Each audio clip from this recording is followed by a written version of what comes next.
কোনো কিছুতে সুবিধা দিতে চায় না। আজ ডিপার্টমেন্টে বৈষম্য সৃষ্টি করে থেকে গেছেন আপনারা।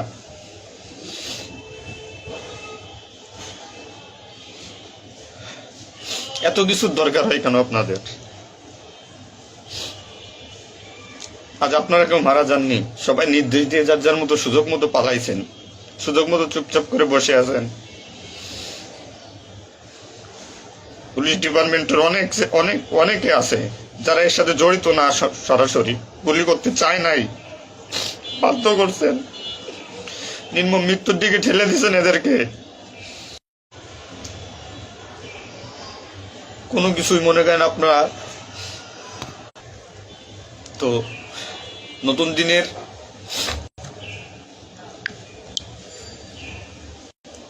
নতুন